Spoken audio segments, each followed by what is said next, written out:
आज मैं लेकर आया हूँ ओम शांति शांति शांति थी मूवी का एक्सप्लेनेशन। इस मूवी में शांति नाम की एक लड़की की स्टोरी दिखाई गई है जिसकी लाइफ में बचपन से ही मेल डोमिनेंस रहा है, लेकिन जब उसकी शादी होती है तब शांति एक्सपेक्ट कर रही होती है कि कम से कम उसका पति उसे अपने हिसाब से जीने देगा। लेकिन जब शादी के बाद उसका पति भी उस पर अत्याचार करता है तब शांति सारी कमान अपने हाथ में संभाल लेती है और कराटे सीखती है ताकि वह अपने पति को अच्छा सबक सिखा सके। लेकिन क्या कराटे सीख लेने से ही बस जिंदगी बदल जाएगी? क्या कराटे सीखने से शांति अपनी लाइफ अपने हिसाब से जी पाएगी? चलिए इस मूवी के एक्सप्लेनेशन से जानते हैं। मूवी की शुरुआत शांति के बचपन से होती है, जहां वह काशू फ्रूट को तोड़कर खाने ही वाली होती है कि तभी उसके मामा वहां आ जाते हैं और उसके हाथ से फ्रूट छीन लेते हैं। वह कहते हैं तुम्हें ठंड लग जाएगी। शांति के पापा शांति को महारानी लक्ष्मीबाई जैसे बड़ा करना चाहते थे, लेकिन यहाँ पर भी उसके मामा टोक देते हैं। वह कहते हैं फिर लड़का भी राजा टाइप का ढूंढना पड़ेगा, इसीलिए हमारा ध्यान सिर्फ दामाद की इज्जत करने पर होना चाहिए ताकि हमारी बेटी उसकी अच्छे से देखभाल कर सके। शांति की लाइफ सबसे ज्यादा बदलने में इस मामा का ही हाथ है। वह हर बात पर शांति के पापा और मम्मी को एडवाइस देता रहता है जो वे आसानी से मान भी जाते हैं। शांति को टेडी बेयर चाहिए होती तो उसके पापा उसे उसके भाई की कार दे देते। शांति को मनपसंद के कपड़े भी नहीं पहनने मिलते। शांति को लड़कों जैसे ही कपड़े पहनाए जाते हैं। शांति बाहर खेलने जाती भी थी तो उसे घर भेज दिया जाता था और कहा जाता था जाओ अपनी मम्मी की मदद करो। ये सब झेलते झेलते शांति बड़ी हो जाती है। बड़ी होकर जब वह अपनी फ्रेंड को बताती है कि मेरे घर में सामान भी लेने जाना हो तो वे मेरे साथ 5 साल के लड़के को मेरी सुरक्षा के लिए भेजते थे। मेरे घर में मेरा भाई हीरो है और मैं साइड कैरेक्टर। शांति इस बात से भी खुश नहीं होती कि उसके घर वालों ने उसका नाम रखते समय भी थोड़ा भी ध्यान नहीं दिया। मेरे भाई के ही नाम को थोड़ा सा बदलकर मेरा नाम रख दिया तो उसकी फ्रेंड को लगता है कि तेरा तो अच्छा है। शांति समझ जाती है कि इसको कुछ समझ नहीं आ रहा, इसलिए शांति चुप हो जाती है। शांति के क्लासमेट्स बाहर घूमने जा रहे होते हैं तो शांति भी घर में अपनी मम्मी पापा से परमिशन मांगती है, लेकिन उसका भाई बीच में टोक देता है और कहता है मुझे तो कहीं बाहर नहीं लेकर गए थे तो तुम कैसे जा सकती हो। इसके बाद शांति की मम्मी कहती है जाओ अपने भाई के लिए ओमेलेट बनाओ। अब शांति को बाहर घूमने नहीं मिलता तो शांति मोबाइल में वीडियोस देखकर घूमने का आनंद लेने लगती है ताकि वह अपने फ्रेंड्स के बीच लेफ्ट आउट फील न करे। शांति स्कूल में फर्स्ट आती है जिसकी वजह से उसे top computer engineering college Rajahmundry में फ्री सीट मिल रही होती है। शांति के पापा शांति को उस कॉलेज भेजने के लिए तैयार हो जाते हैं, यहाँ तक कि वह जो पैसा शांति की शादी के लिए बचाया था वह भी शांति की पढ़ाई में लगाने के लिए तैयार होते हैं, जिससे शांति तो बहुत ज्यादा ही खुश हो जाती है कि तभी वहां शांति के मामा आ जाते हैं। जब उन्हें पता चलता है कि शांति को फ्री सीट मिली है तो वह भी तैयार हो जाते हैं शांति को उस कॉलेज भेजने के लिए, लेकिन पीछे से उसका भाई टोक देता है और कहता है सीट सिर्फ फ्री मिली है, वहां की बस की फी देनी पड़ेगी, मम्मी को सुबह उठकर उसके लिए खाना बनाना पड़ेगा, पापा को सुबह जल्दी छोड़ने बस में जाना पड़ेगा और मुझे भी उसे लेने जाना पड़ेगा। ये सुनकर शांति के मामा भी कहने लगते हैं सही बात है, अगर लड़की इंजीनियरिंग पढ़ जाएगी तो हमें उसके ऊपर के लेवल का लड़का ढूंढना पड़ेगा, साथ ही अगर ये पढ़ भी जाएगी तो फिर नखरे दिखाएगी, मुझे इससे शादी नहीं करनी, मुझे उससे शादी नहीं करनी। शांति रिक्वेस्ट करती है कि मुझे इस कॉलेज में जाना है और ऐसा कुछ भी नहीं होगा जैसा आप सोच रहे हैं, लेकिन सब सुनने के बाद शांति के पापा अपना फैसला बदल लेते हैं और शांति को पास ही किसी कॉलेज में पढ़ाने के लिए भेज देते हैं, ये कहकर कि मैं इस घर का बड़ा हूं और मैं ही तुम्हारा अच्छे और बुरे का फैसला करूंगा। अब शांति कॉलेज में जाती है तो उसका ध्यान नहीं लग रहा होता तो उसके टीचर शांति को देख लेते हैं और पूछते हैं तुम्हारा ध्यान कहाँ है, क्या तुम इंडिपेंडेंट नहीं होना चाहती? शांति को उस सर की यह बात बहुत अच्छी लगती है और इसी बात की वजह से शांति को उस सर से प्यार हो जाता है। सर को भी कहीं ना कहीं पता चल जाता है कि शांति को प्यार हो चुका है, इसीलिए वह खुद ही सामने से शांति को जाकर प्रपोज कर देता है। शांति भी उस सर का प्रपोजल एक्सेप्ट कर लेती है, लेकिन जैसे जैसे दिन बीतते हैं शांति को पता चलता है कि यह सर भी बाकी लड़कों जैसा ही है, वह भी शांति को हर चीज में रोकता टोकता था और साथ ही उस पर हाथ भी उठाता था। शांति के घर वालों को भी पता चल जाता है कि उसका चक्कर चल रहा था, इसलिए शांति का मामा शांति के पापा को कहता है कि अब हमें इसकी शादी कर देनी चाहिए। शांति अपने घर वालों को समझाने की कोशिश करती है कि मुझे आगे पढ़ना है, लेकिन उसके घर वाले कहते हैं तुम हम लोगों के बीच में मत बोलो, इसलिए शांति का मामा लड़का ढूंढने लग जाता है। शांति का मामा अंबाती ओंकार नायडू को शांति के लिए पसंद करता है। नायडू का मछलियों का बिजनेस है और मंडी में जो लोग मछलियां लगाते हैं उनसे भी वह पैसे वसूल किया करता था। उसके घर में सिर्फ उसकी मम्मी और बहन है। नायडू को शांति से मिलवाने का काम नायडू का मामा करता है जिसका खुद का डिवोर्स हुआ है। वहीं शांति के पापा चिंतित होते हैं कि मैंने गुस्से में बहुत ज्यादा कुछ बोल दिया, कहीं मैं जल्दी तो नहीं कर रहा शांति की शादी के लिए। लेकिन शांति का मामा शांति के पापा को कहने लग जाता है नहीं नहीं आप बिल्कुल भी जल्दी नहीं कर रहे, मैं तो एकदम अच्छा लड़का ढूंढ कर लेकर आया हूँ, अच्छा दिखता है, अच्छा कमाता है, हमें अपनी लड़कियों को पंख देने चाहिए, लेकिन यह ध्यान में रखना चाहिए कि वो बस घर की छत के ऊपर ही उड़े। नायडू शांति से मिलने के लिए उनके घर आ जाता है। नायडू को शांति पसंद आ जाती है, लेकिन रिश्ता करने से पहले शांति के पापा नायडू से रिक्वेस्ट करते हैं कि हमारी लड़की की एक इच्छा है कि वह अपनी डिग्री कंप्लीट कर सके। जिसे सुनते ही नायडू कहता है वह पढ़ना चाहती है तो उसकी इच्छा पूरी होगी, हम उसका कॉलेज में दाखिला करा देंगे, यहाँ तक कि वह दहेज लेने से भी मना कर देता है, जिसे सुनकर शांति बहुत ज्यादा ही खुश होती है। फिर जब नायडू और शांति आपस में बात करने जाते हैं तो नायडू अपनी मछलियों की कहानी सुना रहा होता है, लेकिन शांति को उसकी मछलियों की कहानी में इंटरेस्ट नहीं होता। जब शांति पूछती है तुमने आखिरी मूवी कौन सी देखी थी तो वह बरसों पुरानी मूवी का नाम लेता है। शांति समझ जाती है कि यह मूवी देखने जाता ही नहीं। वैसे शांति कुछ कर भी नहीं सकती थी, उसे मजबूरी में नायडू के लिए हाँ करना ही पड़ता है। शांति और नायडू की शादी हो जाती है। विदाई के समय भी शांति का मामा उसे कहता है कि अच्छी लाइफ बिताने के लिए मर्द को हमेशा ऊपर रहना चाहिए और औरत को नीचे झुककर। जब विदाई हो रही होती है तो शांति की मम्मी उसे उसका फेवरेट काशू फ्रूट देती है, जिसे नायडू फेंक देता है और कहता है तुम्हें ठंड लग जाएगी। अब जब शांति घर पहुंचती है तो देखती है कि नायडू के घर का बहुत ही बुरा हाल पड़ा है। पेड़ सूखे हैं, खिड़कियां टूटी हुई हैं, घर में कुछ भी सही से नहीं रखा है। शादी की पहली रात उनके रूम में बहुत ही अच्छा गुलाब के फूल का डेकोरेशन हुआ था, जिसे नायडू हटा देता है और कहता है नई बेडशीट बिछा दो, मुझे फूल पसंद नहीं। उस रात शांति कहती है मुझे कुछ टाइम चाहिए। अगली सुबह नायडू के घर में सभी बहुत जल्दी उठ जाते हैं, जिसकी वजह से शांति भी उठकर देखने लगती है कि ऐसा क्या हो रहा है। नायडू की मम्मी चटनी सिलबट्टे में पीस रही होती है, क्योंकि नायडू सिलबट्टे में पीसी चटनी ही खाता है। नायडू की बहन इडली बना रही होती है। नायडू की मम्मी बताती हैं नायडू सुबह जल्दी उठकर काम के लिए चला जाता है, इसलिए हमें भी सुबह जल्दी उठकर उसके लिए नाश्ता बनाना पड़ता है, तुम जाकर सो जाओ। जब नायडू भी शांति को जल्दी उठा देखता है तो वह भी उसे कहता है तुम्हें जल्दी उठने की जरूरत नहीं है, तुम जाकर सो सकती हो। लेकिन शांति सोने नहीं जाती और जैसे ही नाश्ता करने के बाद नायडू जाता है, नायडू के घर में सभी सोने चले जाते हैं, लेकिन शांति इधर उधर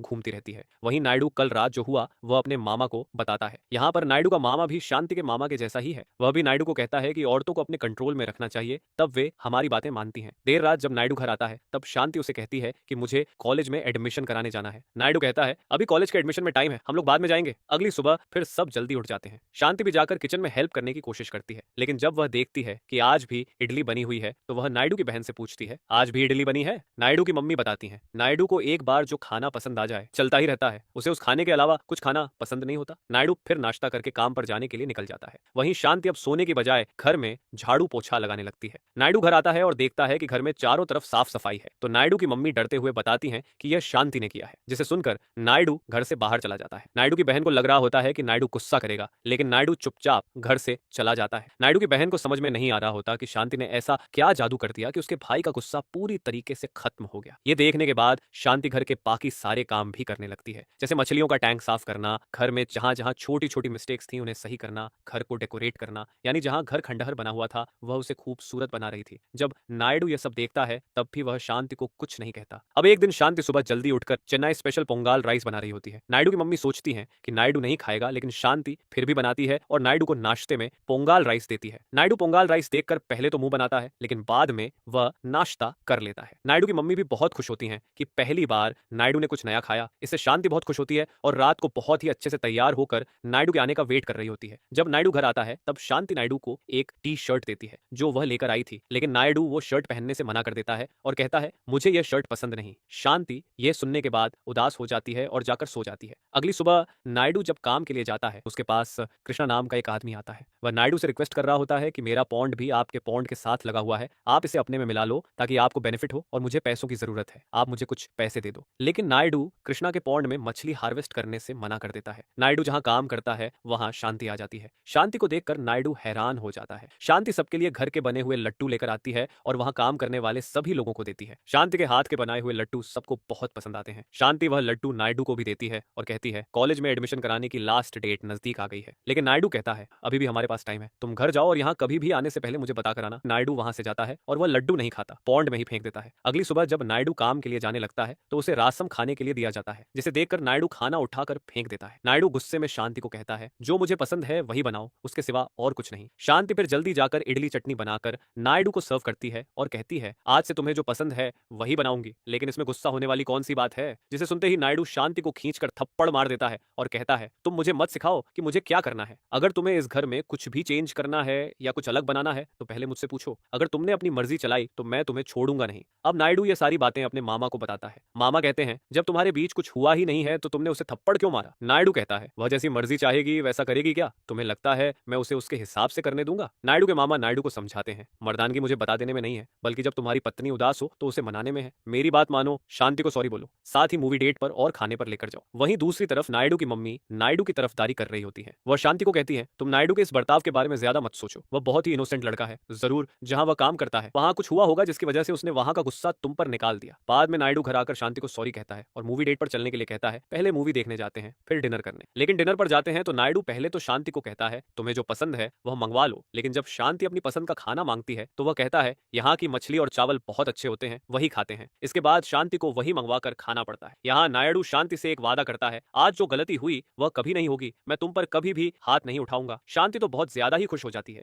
लेकिन ऐसा नहीं होता। नायडू अब हर रोज किसी न किसी वजह से शांति पर हाथ उठाता ही रहता था, कभी कपड़े न धोने की वजह से तो कभी किसी और वजह से। बाद में वह शांति को मनाने के लिए मूवी डेट पर और खाने पर ले जाया करता। शांति जब परेशान होकर यह सारी सारी बातें अपने घर वालों को बताती है तो उसके घर वाले शांति की बातों पर ध्यान ही नहीं देते। शांति सोचती है कि अगर वह अपनी मम्मी को बताएगी तो वे समझेंगी, क्योंकि वे भी एक लड़की हैं। लेकिन शांति की मम्मी कहती हैं, सच्चा प्यार वही तो होता है जहां पर हाथ उठाने का हक हो। यह सुनकर तो शांति बहुत ज्यादा ही उदास हो जाती है। मैं बता रही हूँ कि मेरा आदमी मुझ पर हाथ उठाता है और यह कह रही है कि यह आम बात है। अब शांति उदास होकर जब नायडू के साथ कार में बैठकर घर आ रही होती है, तब वह मोबाइल में कुछ देख रही होती है और घर आकर भी फोन में ही लगी होती है, जिसे देखकर नायडू गुस्सा हो जाता है और शांति के हाथ से फोन खींचने की कोशिश करता है, लेकिन वह खींच नहीं पाता, जिससे नायडू और भी ज्यादा गुस्सा हो जाता है। अब वह शांति पर हाथ उठाने की कोशिश करता है, लेकिन शांति उसके हाथ को पकड़ लेती है और एक जोरदार किक मारती है, जिसकी वजह से नायडू दूर जाकर गिर जाता है। अब सीन फ्लैशबैक में जाता है और हमें पता चलता है कि इतने दिनों से शांति चुप नहीं बैठी थी, बल्कि वह फोन में कराटे क्लासेस ले रही थी। साथ ही साथ वह चुपके प्रैक्टिस भी कर रही थी। जब जब नायडू उस पर हाथ उठाता था, उसका गुस्सा वह प्रैक्टिस में निकालती थी। नायडू अपने टूटे फूटे शरीर को लेकर चुपके छुपाते हुए मेडिकल स्टोर तक जाता है, लेकिन मेडिकल स्टोर वाला भी दवाई देने से मना कर देता है। वह कहता है, ये कोई मामूली चोट नहीं है, लगता है तुम्हें तो एक जोरदार कराटे की किक पड़ी है, डॉक्टर को जाकर दिखाओ। नायडू अब अपने टूटे फूटे शरीर को लोगों से छुपा रहा होता है, क्योंकि अगर सबको पता चल गया कि उसकी वाइफ ने उसे पीटा है तो उसकी कोई इज्जत ही नहीं रहती। जब देर रात नायडू अपने घर आता है और शांति को देखता है तो उसकी हालत और पतली हो जाती है। अगली सुबह जब नायडू निशान देखता है तब उसे समझ में आता है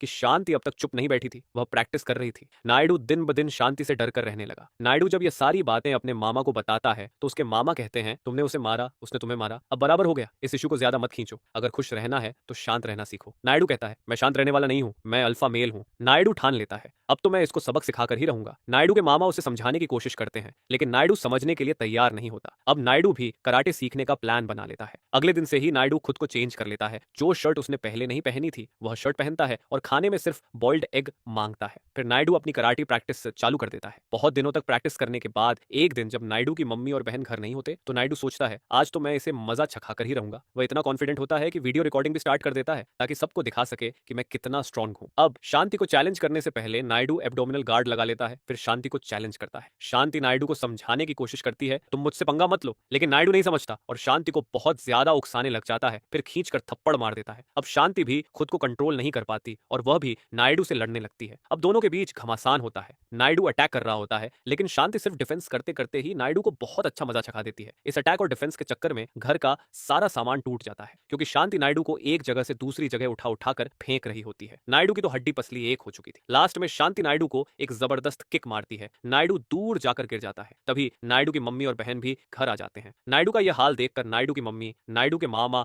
और शांति के परिवार वालों सबको घर में बुला लेती हैं और लेक्चर झाड़ने लगती हैं। क्या तुमने अपनी बेटी को यही शिक्षा दी है कि वह अपने पति पर हाथ उठाए? शांति भी सबको कहती है, जब मुझ पर हाथ उठाया गया तब सब शांत बैठे थे, लेकिन जब मैंने इसे मारा तो अब सब बड़ी बड़ी बातें कर रहे हैं। शांति का भाई भी बोलता है, जो मेरी बहन ने किया वह गलत है, लेकिन जो आपका बेटा कर रहा था उससे वह सही नहीं हो जाता। नायडू की मम्मी नायडू के मामा को चिल्लाती हैं, तू चुपचाप क्यों बैठा हुआ है? नायडू का मामा भी कहता है, मैंने इसे पहले ही समझाया था, लेकिन यह अल्फा मेल कर रहा था। शांति को भी समझाती है, अब तुमने मारा है तो देखो इसकी इज्जत का क्या होगा पूरे गांव में। शांति भी कहती है, तो जब वह लड़की को मारे तो गांव में इज्जत का ख्याल नहीं आएगा। नायडू के मामा फिर दोनों के बीच में आकर बातचीत कराते हैं। वह नायडू और शांति को एक दूसरे को सॉरी कहने के लिए कहते हैं। पहले तो नायडू मानने के लिए तैयार नहीं होता, लेकिन बहुत समझाने के बाद नायडू शांति को जाकर सॉरी बोल देता है। लेकिन नायडू के मामा शांति से सॉरी नहीं बुलवाते, क्योंकि उन्हें पता था कि अगर वह शांति को बोलें तो उनकी हालत भी नायडू जैसी हो सकती है। पर यहाँ शांति और नायडू तय करते हैं कि वे दोनों एक दूसरे पर हाथ नहीं उठाएंगे। बाद में नायडू के मामा नायडू को बाहर ले जाकर समझाते हैं, जहां जंग ताकत से नहीं जीती जाती वहां जंग दिमाग से जीती जाती है। वह नायडू को सलाह देते हैं, तुम फैमिली प्लानिंग करो, जिसके बाद शांति वीक हो जाएगी, उसके बाद जो करना है करना। नायडू को यह प्लान बहुत पसंद आता है, इसलिए वह शांति को मनाने की कोशिश कर रहा होता है, लेकिन शांति उसकी बात ही नहीं सुन रही होती और न उसकी बातों का रिस्पॉन्स दे रही होती है। जहां पहले नायडू शांति का कॉलेज में एडमिशन नहीं करवा रहा था, वह शांति को कॉलेज में एडमिशन कराने के लिए लेकर जाता है। लेकिन सबसे पहले वे लोग मंदिर जाते हैं। माथा टेकने के बाद जब वे बाहर निकल रहे होते हैं, तभी वही कृष्णा वापस नायडू के पास आता है और उसे फिर से मदद करने के लिए कह रहा होता है। यह सब दूर से शांति सुन रही होती है। आज भी नायडू कृष्णा की मदद करने से मना कर देता है। फिर वे लोग कॉलेज में एडमिशन कराने के लिए चले जाते हैं। नायडू और शांति की लड़ाई वाले दिन नायडू का फोन भी टूट गया था, इसलिए नायडू फोन रिपेयर करवाता है और अपने मामा को बताता है, मैंने रिकॉर्डिंग चालू की थी आपको दिखाने के लिए कि मैं कितना स्ट्रांग हूं। नायडू शांति की दी हुई शर्ट भी पहनता है और शांति से रिक्वेस्ट करता है, हम लोग बोट राइडिंग के लिए चल सकते हैं क्या? शांति मान जाती है। फिर वे दोनों बोट राइडिंग करने के लिए जाते हैं, जहां नायडू शांति को रिंग देकर प्रपोज करता है। शांति वो रिंग पहन लेती है। नायडू शांति को उसके परिवार वालों से भी मिलने के लिए लेकर जाता है। जब शांति के परिवार वाले देखते हैं कि नायडू शांति का ख्याल रखने लगा है तो वे बहुत खुश होते हैं। इसीलिए शांति की मम्मी भी कहती हैं, अब तो सब ठीक हो गया है, हमें नाती जल्दी दे दो। ये सब बाहर खड़े होकर नायडू सुन लेता है। इसके बाद नायडू को लगने लगता है कि शांति अब तो मान जाएगी, लेकिन शांति नायडू के सामने से पैड्स लेकर जाती है और नायडू का पूरा मूड ऑफ हो जाता है। कुछ दिन बाद नायडू शांति से पूछता है, तुम ही बताओ मैं तुम्हारा गुस्सा कम करने के लिए क्या करूं? लेकिन शांति कुछ जवाब नहीं देती और सोने चली जाती है। बाद में शांति सबसे पहले अपने फोन से करेटी प्रैक्टिस ऐप अनइंस्टॉल कर देती है। अगली सुबह शांति अच्छे से तैयार होकर नायडू को नाश्ता देती है। जब नायडू काम पर जाने लगता है तब शांति नायडू को रोक देती है और फिर दोनों फैमिली प्लानिंग की तैयारी शुरू कर देते हैं। कुछ दिन बाद शांति प्रेग्नेंट हो जाती है, जिससे सभी बहुत ज्यादा ही खुश होते हैं। अब नायडू शांति को डॉक्टर के पास दिखाने लेकर जाता है। तब नायडू का मामा बार बार कॉल कर रहा होता है, लेकिन नायडू कॉल कट कर देता है, जिसकी वजह से नायडू के मामा उसे वॉइस मैसेज भेजते हैं। नायडू वॉइस मैसेज चालू करता है, जिसमें नायडू के मामा बोल रहे होते हैं, देख मेरा प्लान काम कर गया ना। ये सुनकर शांति शॉक हो जाती है और पूछती है, तुम्हारी क्या प्लानिंग थी? बहुत पूछने के बाद नायडू बताता है, बच्चे होने के बाद तुम दिन भर एक कोने में बैठी रहोगी और बच्चों की पोतड़ियां साफ करोगी। तुमने जॉब करने की वीडियोस देखी थी और डिग्री की वीडियोस देखी थी ना, अब बैठकर प्रेगनेंसी में सेफ कैसे रहते हैं वह देखो। ये सुनते ही शांति को चक्कर आ जाता है और वह गिर जाती है, क्योंकि वह समझ रही थी कि नायडू बदल गया है और वह मुझे प्यार करने लगा है। लेकिन शांति को नायडू के इतने बड़े प्लान के बारे में नहीं पता था। गिरने की वजह से शांति की प्रेगनेंसी खत्म हो जाती है। इसके लिए भी सब शांति को ही कोस रहे होते हैं। इस वजह से शांति सबको छोड़कर जाने का डिसीजन ले लेती है। लेकिन जाने से पहले नायडू शांति को सारे बिल्स पे करके जाने के लिए बोलता है। साथ ही वह 3 बार सॉरी कहने के लिए कहता है। लेकिन शांति नायडू को अपनी सोने की चेन देती है और वहां से रोते हुए चली जाती है।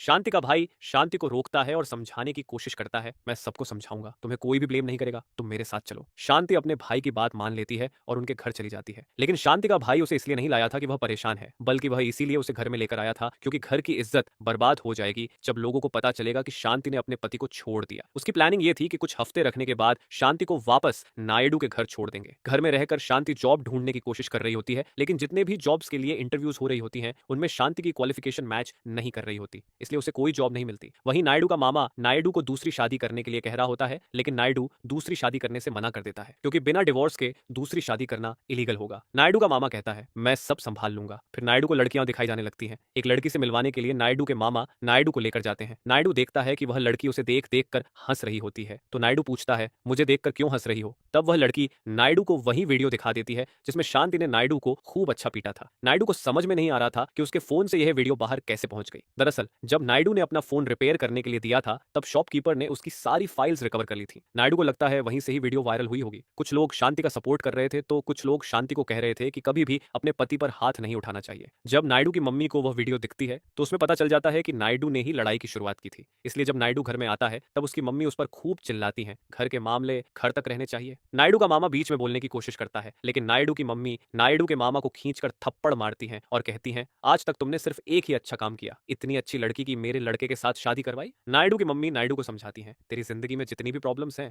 उसका आधा क्रेडिट तेरे मामा को जाता है और आधा मुझे, कि मैंने उस दिन तुझे सपोर्ट किया, मैं तुझे अच्छा इंसान नहीं बना पाई। वहीं शांति के घर में शांति का मामा आता है और कहता है, मैंने सब चीज सेटल कर दी। लेकिन शांति भी कहती है, अब मैं उस घर में नहीं जाऊंगी। शांति का भाई कहता है, तुम्हें जाना तो पड़ेगा ही। शांति को समझ में आ जाता है कि उसके भाई ने उसे घर में क्यों लेकर आया था। शांति अपने मामा को भी खूब सुनाती है। वह कहती है, मेरी लाइफ आज तक जो भी है वह तुम्हारी वजह से है, तुमने बचपन से ही मेरी लाइफ बर्बाद करके रख दी है, मुझे क्या चाहिए मैं बताऊंगी, तुम सब नहीं। ये सुनते ही शांति के पापा उसे थप्पड़ मार देते हैं। शांति का भाई उसे घर छोड़कर जाने का इशारा कर देता है। शांति भी फिर घर छोड़कर चली जाती है। शांति बहुत ही उदास होकर रो रही होती है। वह एक पुल के ऊपर जाकर खड़ी हो जाती है जहां नीचे नदी बह रही होती है। तभी शांति को नदी में कुछ बहता हुआ दिखता है और उसे अपने बचपन की याद आ जाती है जब वह कैश्यू फ्रूट को तोड़ा करती थी। यही वही फ्रूट्स होते हैं जो पानी में बह रहे होते हैं। इसके बाद शांति उस खेत में जाती है जहां वे फ्रूट्स लगा करते थे। शांति उस खेत के मालिक से फ्रूट्स का कचरा मांगती है। खेत का मालिक बताता है यह किसी काम के नहीं। तभी शांति देखती है कि वह इस वेस्ट से रॉ मटेरियल बना सकती है, तो रोप बनाने में काम आता है। उसने अपना एक बड़ा बिजनेस स्टार्ट कर लिया है। दूसरी तरफ नायडू को पता चलता है कि कृष्णा भी अब कंपटीशन में उतर आया है और वह उससे 100 रुपए कम में मछली दे रहा है। बाद में नायडू शांति से डिवोर्स के लिए अप्लाई कर देता है। जब कोर्ट में हियरिंग होती है तो नायडू की लॉयर शांति पर इल्जाम लगाती है कि उसने नायडू को मारा पीटा है। जज को शौक लगता है कि लड़की ने लड़के को मारा। शांति भी जज को बताती है कि नायडू ने सबसे पहले हाथ उठाया था। ये सुनते ही दोनों आपस में ही बहस करना शुरू कर देते हैं। इन दोनों की बहस देखकर जज नायडू से पूछते हैं, औरतों को क्या 3 चीजें चाहिए होती हैं? नायडू बताता है, कपड़ा, रोटी और मकान। इसके बाद यही सवाल जज शांति से पूछते हैं। शांति बताती है,